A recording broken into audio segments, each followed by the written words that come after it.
Mahkamah Konstitusi memutuskan penyelenggaraan pemilu tingkat nasional dilakukan terpisah dengan penyelenggaraan pemilu tingkat daerah atau kota. Dengan begitu, pemilu yang selama ini dikenal sebagai pemilu serentak tidak akan lagi berlaku pemilu 2029 mendatang. Pemilihan dilaksanakan secara serentak di seluruh wilayah Negara Kesatuan Republik Indonesia untuk memilih anggota Dewan Perwakilan Rakyat Daerah Provinsi, anggota Dewan Perwakilan Rakyat Daerah Kabupaten Kota, dan gubernur atau wakil gubernur, bupati atau wakil bupati, dan wali kota atau wakil wali kota yang dilaksanakan dalam waktu paling singkat 2 tahun atau paling lama 2 tahun 6 bulan sejak pelantikan anggota Dewan Perwakilan Rakyat dan anggota Dewan Perwakilan Daerah atau sejak pelantikan Presiden atau Wakil Presiden. 6. Menolak permohonan pemohon untuk selain dan selebihnya. Demikian diputus dalam rapat pemusatan hakim oleh 9 hakim konstitusi. Respon putusan MK, Partai Nasdem menilai putusan MK tersebut inkonstitusional atau melanggar Undang-Undang Dasar 1945. Pasalnya, MK sebelumnya memerintahkan pemilu dan pilkada dilaksanakan serentak sekali dalam 5 tahun.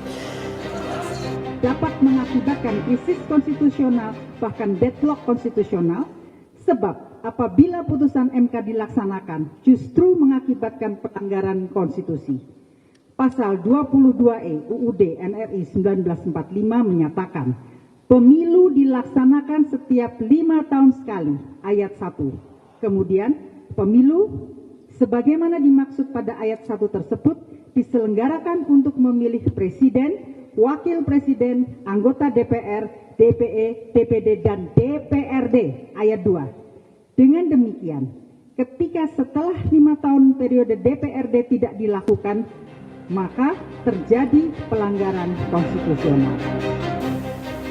Sementara Wakil Ketua Umum Partai Golkar Bambang Susatyo bilang partai politik tak bisa menolak putusan MK dan DPR harus segera memproses perubahan aturan perundang-undangan. Kendati demikian, Bamsud mengkritik MK yang dinilai membuat keputusan berubah-ubah. Iya, karena memang kita tidak bisa lagi menolak itu karena udah final and binding. Tinggal bagaimana kita menyesuaikan dengan putusan itu, dengan mekanisme yang ada, sistem yang ada, dan bagaimana implementasinya, apakah memungkinkan dari sisi anggaran, dari sisi lain-lain, banyak sisi yang mesti dibahas. Tapi ini bukan hal baru, kita pernah memajukan dan memundurkan pilkada. Tapi yang pasti pemilu itu kan bunyi konstitusinya 5 tahun, nggak boleh lebih dari 1 hari pun nggak boleh lebih. Ya mau nggak mau, karena ada pasal yang berubah ya, dari sama-sama menjadi tidak sama-sama, sehingga keputusannya ya norma baru. Pasca putusan MK yang memisah pemilu nasional dan lokal, DPR menggelar rapat dengar pendapat dengan sejumlah pakar hukum. Salah satunya Patrialis Akbar yang merupakan mantan hakim MK menilai MK sudah melampaui kewenangan. Meski begitu, putusan MK sudah bersifat final dan mau tidak mau harus dijalankan. Melaksanakan putusan MK yang memang tidak bermasalah gitu. Nah sekarang kan seakan-akan bermasalah. Nah, kan yang tidak bermasalah kan ada. Nah, jadi jalan keluarnya bagi kita, semua putusan MK tetap dihormati, tapi yang menjadi basic adalah yang sejalan dengan konstitusi. Putusan MK yang memisahkan pemilu nasional dan lokal menuai polemik. Akankah putusan ini dinilai sebagai bentuk pelanggaran konstitusi atau putusan ini bisa menjadi solusi mengurangi beban penyelenggara dan pemilih? Tim Liputan Kompas TV. Saudara, Mahkamah Konstitusi memutuskan 2029 pemilu tak lagi 5 kotak alias serentak seperti tahun 2019 dan 2024. MK bilang pemilu nasional akan dipisah dengan pemilu daerah atau kota dengan jarak waktu 2 hingga 2,5 tahun. Putusan MK pun menuai polemik. Siapa diuntungkan? Siapa yang dirugikan? Apa dampaknya untuk pemilu 2029 mendatang? Kita bahas bersama sejumlah narasumber yang hadir melalui sambungan daring. Pengamat pemilu sekaligus dosen pemilu Fakultas Hukum Universitas Indonesia, Titi Anggreni. Selamat pagi, Mbak Titi. Selamat pagi, Mas Mario. Terima kasih, Mbak, sudah bergabung di Dialog Sapa Indonesia pagi hari ini. Ketua Komisi 2 DPR RI sekaligus Ketua Pemenangan Pemilu Partai Nasdem Kalimantan Selatan, Muhammad Rifki Nizami Karsayuda. Selamat pagi, Mas Rifki. Selamat pagi Mario. Terima kasih Mas Rifki sudah bergabung dan juga Direktur Parameter Politik Indonesia Adi Prayitno. Selamat pagi Mas Adi. Pagi Mario. Terima kasih Bapak dan Ibu yang sudah bergabung di Dialog Sapa Indonesia Pagi. Saya sebenarnya mau ke Mbak Titi terlebih dahulu untuk menjelaskan terkait dengan putusan MK ini. Tetapi sepertinya saya ke Mas Rifki yang sudah memberikan memberikan kritik terkait dengan MK ini. Mas, Ketua Umum Anda, Pak Surya Paloh mengatakan bahwa MK teledor dan melakukan pencurian terhadap kedaulatan rakyat. Apa maksud sebenarnya pernyataan ini dan apakah sebenarnya Nasdem dan juga partai-partai lain yang mengkritik itu juga lebih banyak ruginya dengan putusan MK ini? Ya, Dewan Pimpinan Pusat Partai Nasdem sudah memberikan pernyataan resmi, ada 10 poin pernyataan resmi yang kami berikan, dan saya kira semua sudah bisa dilihat secara jelas oleh publik apa yang menjadi argumentasi Partai Nasdem. Kenapa Partai Nasdem kemudian dalam tanda kutip mengkritik putusan Mahkamah Konstitusi nomor 135 /PUU tahun 2024 ini. Basic argumentasi Partai Nasdem adalah basic argumentasi konstitusional, bukan basic argumentasi politik praktis. Dan itu sudah kami sampaikan, di antara yang paling penting adalah bahwa putusan Mahkamah Konstitusi ini jika kami laksanakan dalam bentuk perubahan undang-undang pemilu, maka berpotensi kemudian melabrak sejumlah norma dan prinsip-prinsip konstitusi itu sendiri. Salah satu yang banyak sekali kemudian disampaikan oleh publik selain statement resmi dari Partai Nasdem adalah perbenturan putusan Mahkamah Konstitusi yang mengharuskan jeda 2 sampai 2,5 tahun sejak pemilu nasional untuk menyelenggarakan pemilu daerah yang di dalamnya adalah salah satunya adalah pemilihan umum untuk teman-teman anggota DPRD, itu jedanya lebih dari 5 tahun.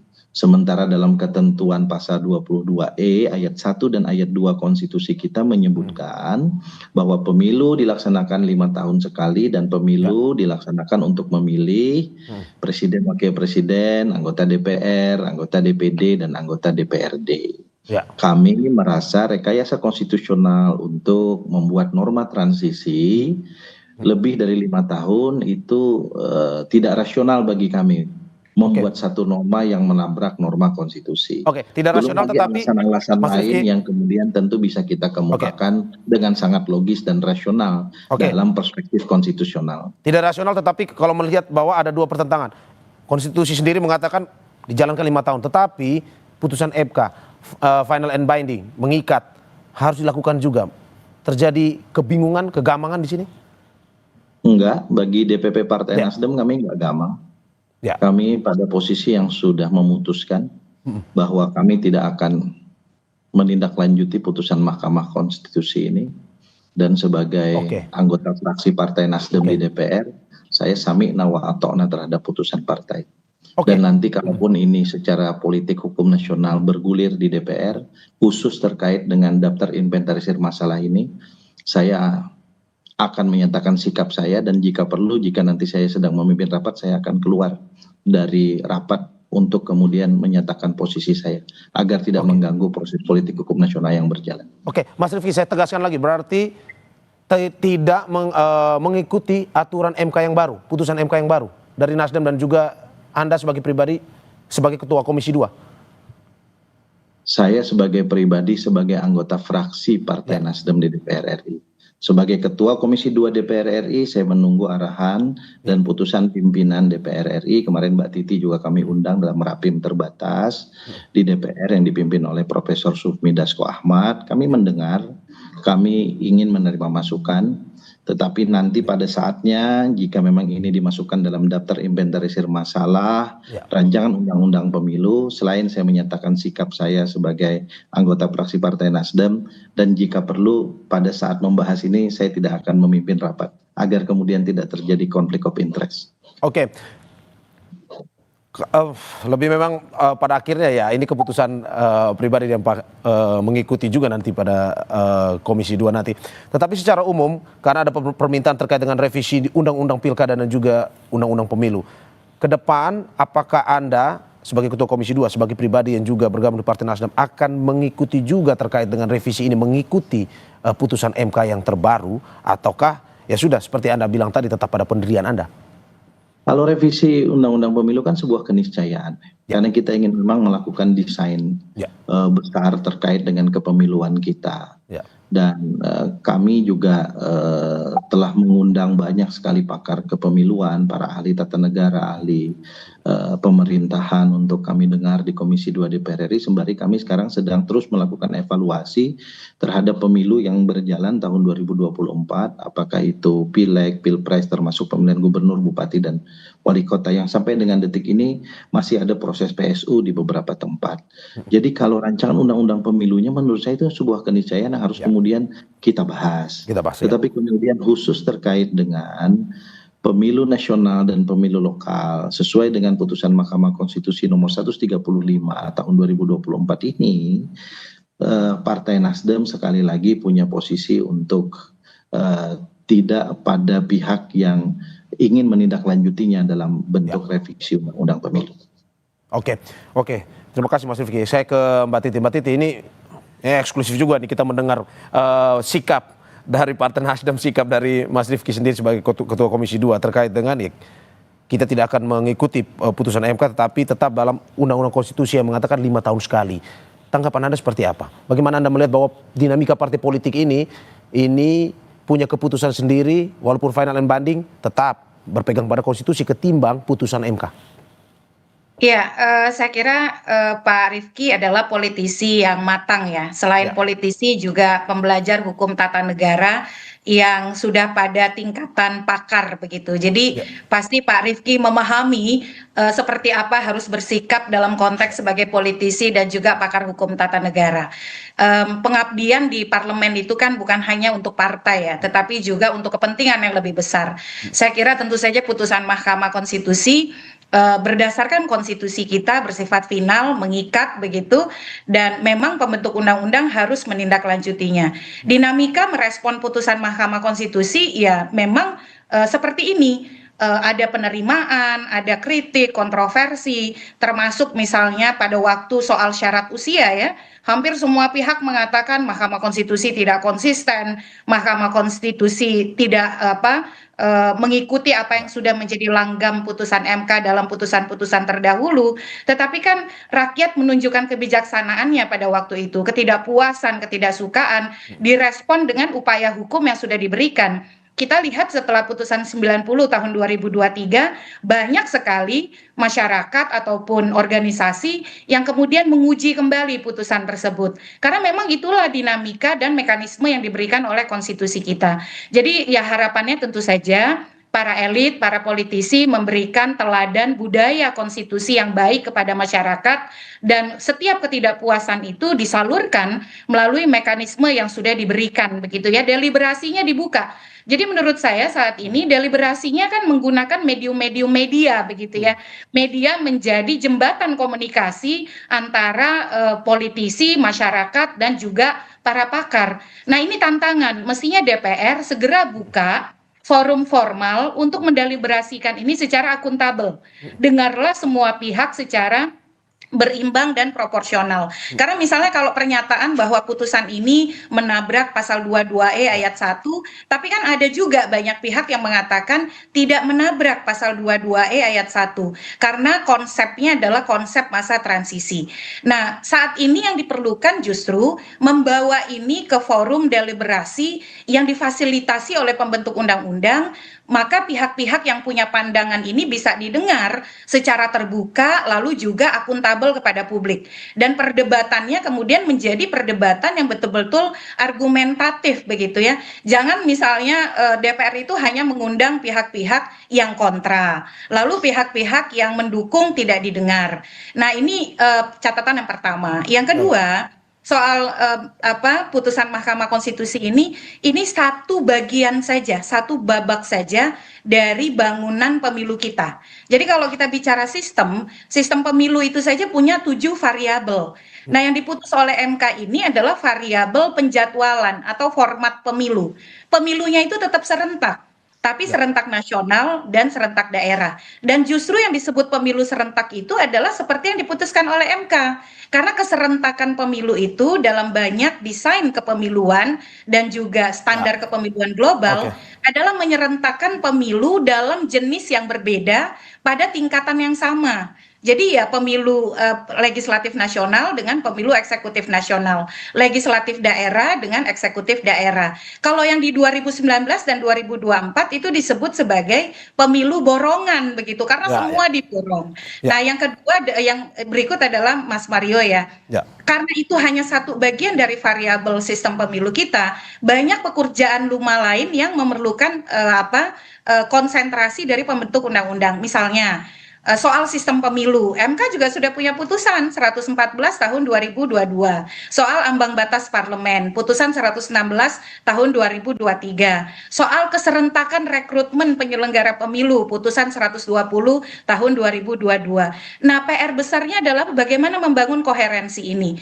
Putusan MK 135 soal keserentakan tidak bisa jadi obat bagi semua penyakit pemilu kita. Dia memerlukan pengaturan yang lebih baik dari pembentuk undang-undang. Oke Mbak Titi, saya ke Mas Adi. Bagaimana Mas Adi melihat begitu banyak partai politik, tidak hanya Nasdem, tapi pun juga PDIP bahkan juga melihat bahwa ini sebuah kebingungan antara putusan MK memisahkan pemilu ini. Menurut Anda, apakah memang pada akhirnya partai politik yang lebih banyak menanggung kerugiannya atau bagaimana? Ya saya kira secara prinsip sebenarnya putusan Mahkamah Konstitusi kali ini kan relatif cukup paradoks ya. Satu sisi diapresiasi itu dalam konteks misalnya ini akan semakin memudahkan bagaimana kerja-kerja teknis penyelenggara pemilu. Kita juga tidak bisa menutup mata bahwa dengan adanya putusan Mahkamah Konstitusi ini kan bisa mengantisipasi kejenuhan-kejenuhan pemilih yang beberapa waktu yang lalu disuguhkan. Bagaimana pemilihan presiden, anggota dewan, dan kepala daerah itu dilaksanakan di tahun yang sama di 2024. Dan juga di tengah hari akan meningkatkan partisipasi dan seterusnya. Meski pada saat yang bersamaan kita harus akui ya kawan-kawan DPR ini pasti akan begitu terbebani dengan begitu banyak putusan dari Mahkamah Konstitusi. Belum selesai DPR dan pemerintah misalnya melanjutkan putusan MK terkait dengan ambang batas presiden yang kemarin dihapuskan, kemudian juga ambang batas parlemen yang tidak lagi 4% dan seterusnya. Ini muncul putusan Mahkamah Konstitusi yang memisah antara pemilu nasional dan daerah. Ini yang sepertinya membuat sejumlah politisi kawan-kawan di DPR itu nggak happy. Kok rasa-rasanya Mahkamah Konstitusi ini kan mengambil alih semua pekerjaan yang dimiliki oleh DPR. Itu yang disebut dengan melampaui batas kewenangan. Dan yang kedua, paradoksnya itu adalah kalau mau jujur Mas Mario, putusan Mahkamah Konstitusi memang ini bukan semacam obat yang menyembuhkan semua persoalan. Tapi kalau kita mau jujur, sebenarnya yang paling prinsip dari desain dan rekayasa kepemiluan kita itu adalah bagaimana menyelesaikan persoalan-persoalan kepemiluan kita secara substansial. Misalnya jangan lagi ada politik uang, jangan lagi ada politik bansos jelang pemilu, jangan lagi misalnya ada penggunaan aparatus kekuasaan jelang pemilu, jangan lagi misalnya ada oknum-oknum penyelenggara yang nakal, birokrasi yang kemudian digerakkan. Tentu ini tidak bisa dijawab apakah pemilu itu dipisah nasional atau pemilu di level daerah. Tentu ini tidak bisa dipisah apakah pemilu itu serentak atau tidak serentak. Bagi saya secara prinsip tergantung bagaimana partai politik punya komitmen. Siapapun yang punya akses untuk melakukan kecurangan yang sudah tadi saya sebutkan, punya tidak iman politik supaya tidak nyerong-nyerong menggunakan aparatus Mas Adi. dan seterusnya itu untuk menangkan. Berarti menurut Anda saya tegaskan putusan MK ini sebenarnya tidak masuk pada substansi permasalahan pemilu ya, tetapi memang lebih tidak ada substansinya. Memang ini diniatkan supaya misalnya nanti pemilih di daerah itu tidak tertutup misalnya dengan isu-isu nasional. Karena keserentakan pemilu di 2024 kalau mau jujur, ini kan pemilu seakan-akan hanya rasa pilpres. Pileg, kemudian pilkada, pun DPRD itu kan tidak dinilai secara signifikan. Jadi dalam konteks itu ada sedikit substansi yang menurut saya diharapkan di kemudian hari akan ada perbaikan kualitasnya. Tapi faktor-faktor kecurangan terkait dengan pemilu yang saya kira cukup meresahkan dari pemilu ke pemilu yang lain adalah hal-hal yang per hari ini bagi saya belum tersentuh secara signifikan. Akhirnya siapapun yang ingin bertanding di pemilu di negara kita kan rumusnya sederhana. Cukup kendalikan penyelenggara, cukup main bansos, cukup misalnya konsolidasi aparatus kekuasaan dengan ASN, menang dia. Ya. Mau pilpres, mau pileg, mau pilkada, DPRD dan seterusnya. Ini yang saya kira memang mesti menjadi momentum bagaimana Oke. putusan Mahkamah Konstitusi ini harus dijadikan sebagai guidance oleh DPR dan pemerintah untuk sama-sama memikirkan jangan lagi ada kecurangan-kecurangan yang sifatnya jelas-jelas di depan mata, meski secara empirik itu sulit untuk dibuktikan di Mahkamah Konstitusi ketika ada sengketa hasil terkait dengan pemilu yang kita lakukan sejak 2000. Oke, saya ke Mas Rifki. Mas Rifki, bagaimana Anda melihat bahwa seperti yang sudah disampaikan oleh Mbak Titi juga tadi jadi diskusi bahwa ada perpanjangan masa jabatan, kemungkinan DPRD kita akan 7 tahun masa memimpinnya. Apakah ini menjadi sebuah polemik juga dalam partai? Tetapi sebelum Anda menjawab, kita saksikan jeda berikut. Indonesia Pagi bersama saya Maria Sarang dan sejumlah narasumber saya, ada pengamat pemilu sekaligus dosen pemilu Fakultas Hukum Universitas Indonesia Titi Anggraini, Ketua Komisi 2 DPR RI sekaligus Ketua Pemenangan Pemilu Partai Nasdem Kalimantan Selatan Muhammad Rifki Nizami Karsayuda, dan Direktur Parameter Politik Indonesia Adi Praitno. Saya ke Mas Rifki. Mas Rifki, bagaimana Anda melihat bahwa putusan MK ini akhirnya secara tidak langsung tadi juga menjadi diskusi dengan Mbak Titi, ada perpanjangan masa jabatan terutama di kepala daerah dan juga DPRD hingga 7 tahun. Menurut Anda apakah ini menjadi sebuah diskusi menarik di partai sendiri terkait ini atau bagaimana? Ya, ada beberapa persoalan besar. Kalau kita lihat dari optik konstitusi terkait dengan transisi norma yang kemudian juga disebutkan di dalam amar putusan Mahkamah Konstitusi nomor 135 tahun 2024 ini terkait dengan dalam tanda kutip kemungkinan perpanjangan masa jabatan kepala daerah dan DPRD. Yang pertama, kalau kepala daerah saya kira kalaupun harus berhenti 5 tahun maka setelahnya kita punya jurisprudens berupa penjabat ya. Yang kedua, kalau DPRD itu pilihannya ekstrim menurut pandangan saya. Yang pertama berhenti 5 tahun dan setelah itu ditiadakan DPRD. Bisa atau tidak? Bisa aja, karena di dalam beberapa daerah otonomi baru ya, yang kemudian dihasilkan melalui undang-undang pembentukan provinsi, kabupaten, kota itu nggak ada punya DPRD. Tetapi kan konteks ini juga dalam tanda kutip merusak proses checks and balances terhadap misalnya penjabat kepala daerah yang tidak ada pengawasan untuk kepala daerahnya ya berarti ya? Itu satu. Yang kedua, kalau DPRD-nya dengan norma pada level undang-undang kita perpanjang sampai dengan 7 atau 7,5 tahun, maka jelas tuh melabrak pasal 22E ayat 1 Undang-Undang Dasar Negara Republik Indonesia tahun 1145. Lalu muncul pernyataan, dulu kita pernah kok memperpendek pemilu 97 ke 2003 jadinya 97 jadi 99. Iya benar. Kita harus ingat bahwa pasal 22E ayat 1 itu muncul dalam amandemen ketiga konstitusi tahun 2001. Yang pada saat pemilu tahun 97 itu belum ada norma seperti itu. Sehingga kemudian kalau saya, karena tadi saya ini terlanjur pernah belajar hukum tata negara juga sekolahnya dulu. Saya termasuk orang yang tidak akan mungkin membuat norma yang nyata-nyata bertentangan dengan norma konstitusi. Norma undang-undang yang jelas-jelas bertentangan dengan norma konstitusi. Saya tidak. Gitu. Bahwa kalau kita mau bicara soal pemilu nasional, pemilu lokal sebagai sebuah konsepsi ketatanegaraan, konsepsi kepemiluan, saya membuka diri untuk itu. Tetapi kemudian konsepsi-konsepsi itu jangan sampai kemudian melabrak sejumlah norma, melabrak sejumlah prinsip-prinsip konstitusi yang kemudian juga kita harus jaga bersama. Saya kira Mahkamah Konstitusi secara institusional adalah satu lembaga kekuasaan kehakiman yang telah kita beri kewenangan konstitusional dalam berbagai kewenangan, tapi kita juga harus ingat bahwa tidak ada satupun institusi yang tidak berpotensi untuk dalam tanda kutip baik khilaf maupun melakukan kesalahan dalam melaksanakan kewenangannya. Dan karena itu izinkan kali ini kami menyampaikan pikiran pandangan kami terkait dengan putusan Mahkamah Konstitusi. Kami sama sekali tidak mau melakukan makar konstitusi, tidak.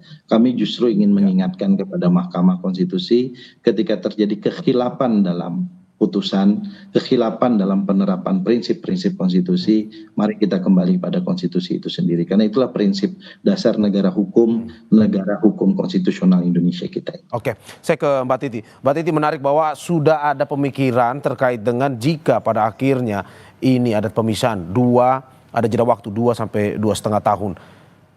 Kemungkinan akan ada PJ lagi, tapi dari DPRD sendiri kemungkinan ada 2 tadi, bahwa ya kita tidak lagi menggunakan DPRD, stop di 5 tahun, tetapi ruginya tidak ada check and balancing untuk kepala daerah.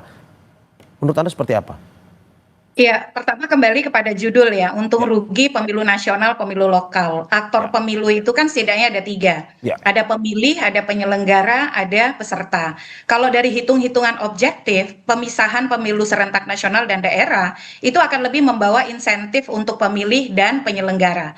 Dari sisi beban, evaluasi terhadap kepemimpinan politik, serta dari sisi orientasi pada program. Jadi dalam konteks analisis beban, yang setidaknya para ilmuwan pemilu sudah lakukan, memang pemilu serentak yang dipisahkan nasional daerah akan lebih membawa insentif kepada pemilih, penyelenggara, dan juga tujuan pelembagaan partai. Itu yang pertama. Yang kedua, kalau dari sisi presiden, sebenarnya penerapan norma transisi yang kemudian dilakukan dengan rekayasa konstitusional itu sudah pernah kita lakukan dalam bingkai Undang-Undang Dasar 1945 pasca amandemen. Kalau kita kembali misalnya kepada penataan pilkada serentak nasional begitu ya, 2024 itu kan pilkada serentak nasional. Konsekuensinya apa? Pilkada di 2022 dan 2023 itu ditiadakan. Padahal pasal 18 ayat 4 Undang-Undang Dasar kita menyatakan gubernur, bupati, wali kota dipilih secara demokratis. Dipilih loh. Dipilih itu bukan diangkat. Tapi kan kemudian karena kita di masa transisi, kemudian ada kebijakan bahwa di masa 2022-2023 tidak ada pemilihan. Yang ada adalah pengisian melalui penjabat. Itu bagian dari norma transisi yang bisa menjadi pembelajaran ketika kita melihat masa transisi pengisian DPRD dan kepala daerah. Jadi dalam konteks ini menurut saya kita punya preseden. Walaupun dalam konstruksi yang berbeda, tapi namanya norma transisi. Jaminan konstitusionalnya sudah diberi oleh putusan MK. Bagaimana operasionalisasinya? Operasionalisasinya oleh pembentuk undang-undang. Kalau kita baca putusan 135 Mas Mario, suasana kebatinan pemohon untuk masa transisi ini sebenarnya untuk pilihan yang lebih sederhana, yang lebih mudah dan efektif adalah perpanjangan. Jadi kalau kita baca permohonan, itu yang dibayangkan oleh pemohon dalam membangun argumentasi menuju keserentakan untuk DPRD perpanjangan, untuk kepala daerah juga perpanjangan untuk menghindari politisasi pengangkatan penjabat. Tapi keputusan akhir di pembentuk undang-undang. Nah, bagaimana dengan tadi ilustrasi soal daerah otonom baru? Konsepnya memang berbeda. Kalau daerah otonom baru itu tidak ada DPRD yang existing. Nah, kalau dalam situasi transisi menuju pemilu serentak daerah di 2031 atau 2032, kita punya DPRD yang existing, hasil pemilu 2024. Kata Mahkamah Konstitusi, masa transisi ini mau diapakan masa jabatan DPRD hasil 2024, kepala daerah 2024, itu diserahkan kepada pembentuk undang-undang. Makanya pentingnya ini pembentuk undang-undang mengundang para pakar, menghitung dari sisi kelemahan, kelebihan, keuntungan, manfaat, insentif daerah. Itu yang kita perlukan saat ini, Mas Mario. Oke, berarti dikembalikan lagi ke DPR. Mas Adi, bagaimana Anda melihatnya terkait dengan perpanjangan jabatan ini, baik kepala daerah maupun DPR? Ya, kalau mau jujur sebenarnya Mas Mario, kita di negara kita ini kan sudah begitu banyak eksperimen-eksperimen politik. Karena suatu waktu Pilpres dan Pileg itu dipisah, dikritik itu tidak efisien dan macam-macam lah, tidak meningkatkan partisipasi. Maka muncul pernah suatu waktu pemilu kita Pilpres dan Pileg barengan. Begitupun pada saat yang bersamaan muncul Pilpres dan Pileg dianggap terlampau kredit. Lalu pemilu dan pilkada kita kan juga dianggap terlampau. Begitu banyak hampir setiap tahun. Maka ada semacam rekayasa bagaimana pilkada pun juga dilaksanakan secara serentak.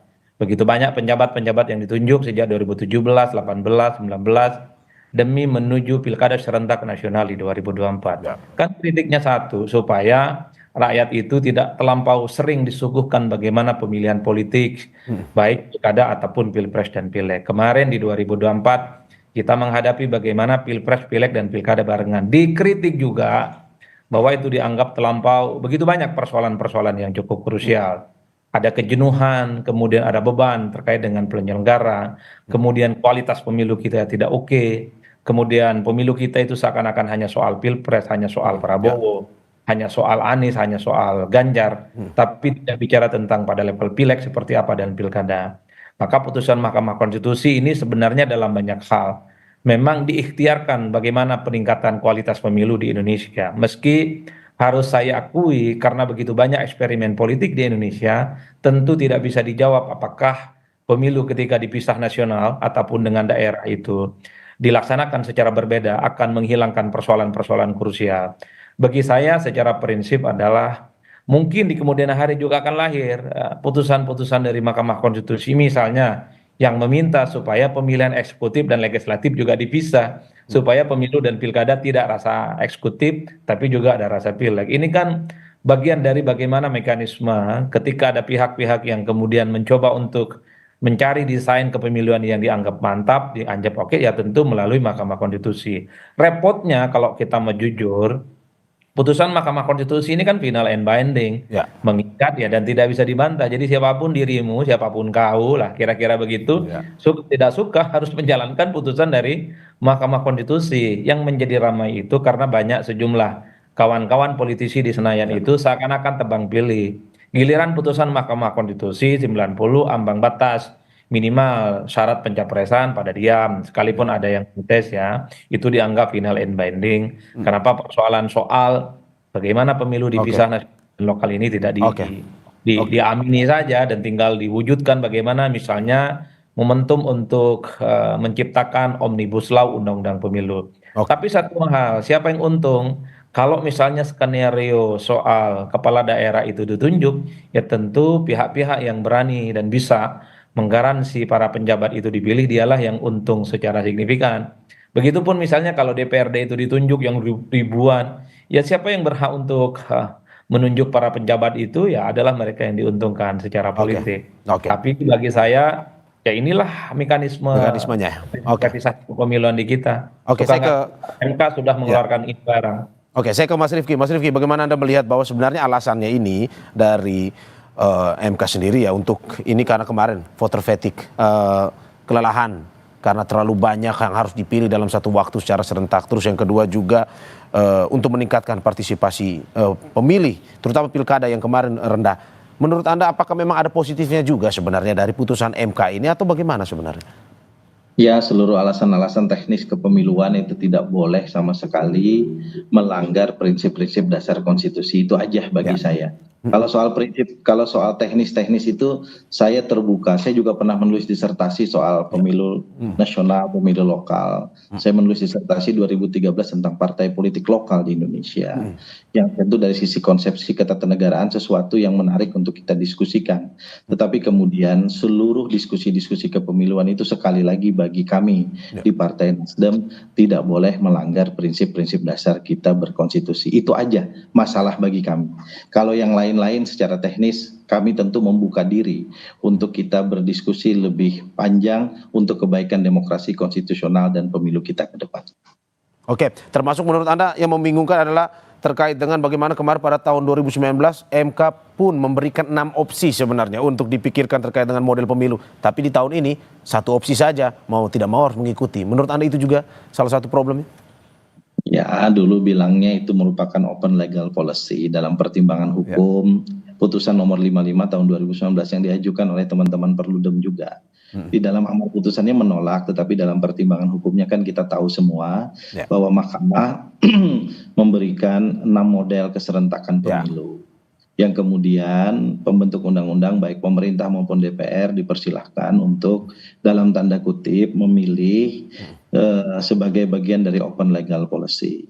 Nah, kami belum melakukan revisi terhadap undang-undang pemilu, tiba-tiba Mahkamah yang menentukan sendiri modelnya. Nah, menurut pandangan saya, walaupun ini debat kuno ya soal positive legislature dan negative legislature, saya kira MK sudah cukuplah kali ini. Karena ini bukan kekosongan hukum kok untuk kemudian kita isi normanya. dan MK tidak perlu pada posisi ini menjadi pembentuk norma. Hargailah Presiden dan DPR yang secara konstitusional juga diberikan kewenangan untuk membentuk undang-undang dalam konteks undang-undang kepemiluan ini. Jadi saya kira di atas segala kewenangan yang dimiliki oleh MK, kita kan juga memiliki adab ketatanegaraan, ya, yang saling menghargai antar satu institusi dengan institusi yang lain. Kalau kita mau bicara arogansi, ya DPR, Presiden juga bisa bicara arogansi, misalnya pengusulan hakim konstitusi itu 3 dari kami, 3 dari Presiden. Logikanya kami juga bisa melakukan koreksi terhadap hakim-hakim konstitusi yang dulu kami usulkan, tetapi kami menghormati independensi Mahkamah Konstitusi, termasuk para hakim-hakimnya, dan karena itu ini nggak ditulis ini dalam konstitusi. Ini adab ketatanegaraan yang saya kira kita semua harus saling menghargai. Saya dengan Ayu Titi misalnya dalam hari ini berbeda pandangan, tapi kan kita tetap senyum-senyum aja. Itu juga adab untuk kita kemudian mengelola bangsa ini ke depan. Dan itu penting bagi kita untuk bisa kemudian menjaga rekonsiliasi nasional, termasuk menjaga demokrasi konstitusional kita menjadi lebih baik. Oke, saya ke Mbak Titi. Mbak Titi, bagaimana Anda melihat ini? Oke, ada sebuah keputusan yang memang betul-betul dikritik keras oleh partai politik, dan juga bagaimana melihat ya seharusnya MK tidak model satu saja, tetapi juga harus membuka opsi, pun juga harus menghormati yang lain di legislatif dan juga eksekutif. Menurut Anda seperti apa? Iya, soal menghormati itu saya kira berlaku untuk semua organ negara dan institusi negara ya. Kita juga punya pengalaman betapa pembentuk undang-undang pernah tidak menghormati aspirasi publik dan aspirasi pemangku kepentingan pemilu. Tahun 2021 hampir semua kelompok, pihak, organisasi, institusi negara yang berkaitan dengan pemilu merekomendasikan undang-undang pemilu diubah. Sudah masuk prolegnas tahun 2021, dan itu sebenarnya momentum untuk menindaklanjuti putusan MK nomor 55 tahun 2019 soal 6 model keserentakan. Tapi apa yang terjadi? 9 Maret 2021 prolegnas yang merupakan mencakup revisi undang-undang pemilu dibatalkan tanpa konsultasi dengan publik. Arus besar pada waktu itu kan publik menghendaki undang-undang pemilu ini direvisi nih. 2019 ada 894 yang meninggal. Kita perlu rekayasa elektoral oleh pembentuk undang-undang. Tapi kan itu tidak dilakukan. Itu yang kemudian memicu salah satunya publik dan pemangku kepentingan pemilu memindahkan arena partisipasi dan aspirasinya ke ruang-ruang sidang MK. Karena saluran aspirasi itu tidak ditangkap oleh pembentuk undang-undang. Itu yang pertama. Yang kedua, Pak Rifki, Mas Adi, dan Mas Mario, sebenarnya gagasan pemilu serentak nasional dan daerah juga pernah ditangkap oleh DPR. Kalau kita baca naskah akademik RUU Pemilu yang dikeluarkan oleh DPR, Komisi 2 tahun 2020, model keserentakan yang dipilih DPR itu adalah serentak nasional dan serentak daerah yang sama persis dengan putusan MK. Jadi sebenarnya analisis konstitusionalitasnya juga pernah dilakukan oleh DPR dan mengamini bahwa model itu juga bisa dipilih. Tapi kan dinamika ketatanegaraan MK ini, kita kan selalu bilang bahwa konstitusi itu bukan barang mati, tapi the living constitution, konstitusi yang hidup, yang menangkap nilai, norma, perkembangan politik, sosial, budaya, ekonomi di masyarakat. Dan itu yang memerankan memang kekuasaan kehakiman melalui yang disebut judicial interpretation. Dan jadi kalau masih kita ada, tahu dalam perkembangannya banyak sekali judicial interpretation yang sudah dilakukan oleh MK. Harapan kami, Mas Mario, perdebatan ini dibawa ke ranah pembentuk undang-undang melalui revisi undang-undang pemilu, sehingga lebih komprehensif, lebih inklusif, lebih akuntabel, dan partisipatif. Saya ke Mas Adi. Terakhir Mas Adi, bagaimana Anda melihat tadi Mas Rifki mengatakan bahwa ya hormatilah ada legislatif dan eksekutif, tapi dari Mbak Titi sendiri bahwa MK adalah jalan terakhir di mana sebenarnya diskusi itu tidak bisa dibawa lagi ke legislatif. MK lah tempat pada akhirnya mereka menyampaikan opsi-opsi terkait dengan pemilu yang menurut ini yang paling baik. Menurut Anda seperti apa? Ya kalau mau jujur sebenarnya Mas Mario, ini semacam power interplay. Jadi kalau kita mau jujur, kepentingan-kepentingan politik di negara kita, sebut saja partai politik, DPR itu kan punya kepentingan. Misalnya begitu banyak undang-undang yang mereka buat, sekalipun itu menutup aspirasi, begitu banyak protes dan resistensi, kan itu disahkan, undang-undang Omnibus Law, revisi undang-undang Cipta Kerja, dan bahkan desakan misalnya soal bagaimana mempercepat undang-undang perampasan aset dilakukan, tapi kan tidak dilakukan. Sekalipun itu sudah diundangkan, tapi harus kita akui Mahkamah Konstitusi itu kan berkah bagi kelompok-kelompok aktivis, pegiat demokrasi ketika muncul. Lahir undang-undang yang dibuat oleh DPR dan pemerintah itu merugikan, merusak demokrasi, maka perjuangannya adalah Mahkamah Konstitusi. Dan begitu banyak putusan Mahkamah Konstitusi yang dianggap ihdinas siratal mustaqim pasca putusan Mahkamah Konstitusi 90 ya. Misalnya ketika parlemen ambang batasnya tidak lagi 4%, ketika soal pilpres kemudian zero threshold, sesuatu yang diperjuangkan cukup lama, termasuk juga soal bagaimana mekanisme dan desain pemilu, apakah nasional dan lokal, apakah serentak dan tidak, itu kan juga bagian dari berkah yang kemudian dijadikan sebagai tempat perjuangan Mahkamah Konstitusi bagi kelompok-kelompok aktivis menyampaikan visi dan gagasan politik. Karena kelompok-kelompok kritis, pelodem, pegiat demokrasi ketika bicara dengan kawan-kawan yang ada di DPR, ya sebenarnya dianggap sebagai sesuatu yang tidak penting. Itulah yang saya sebutkan, sepanjang ada Mahkamah Konstitusi, maka pertarungan politik antar kepentingan itu akan selalu terjadi. Dan ini bukan pemilu. Dan kita juga melihat kan undang-undang TNI misalnya juga digugat tuh. Ke depan juga akan begitu banyak undang-undang yang menjadi tempat aspirasi sebuah pihak ya. Akan digugatkan di Mahkamah Konstitusi. Oke, terima kasih atas apa yang disampaikan pengamat pemilu Titi Anggraini, Ketua Komisi 2 DPR RI sekaligus Ketua Pemenangan Pemilu Partai Nasdem Kalimantan Selatan Muhammad Rifki Nizami Karsayuda dan juga Direktur Parameter Politik Indonesia Adi Praitno. Apa yang disampaikan semoga ini bisa memberikan pencerahan terkait dengan model pemilu terbaik untuk negara kita tercinta ini. Sehat-sehat selalu Bapak Ibu atas apa yang disampaikan. Terima kasih. Saudara jangan kemana-mana, Sapa Indonesia Pagi akan segera kembali dengan informasi lainnya. Salah satunya pemerintah Brazil membuka kemungkinan untuk menempuh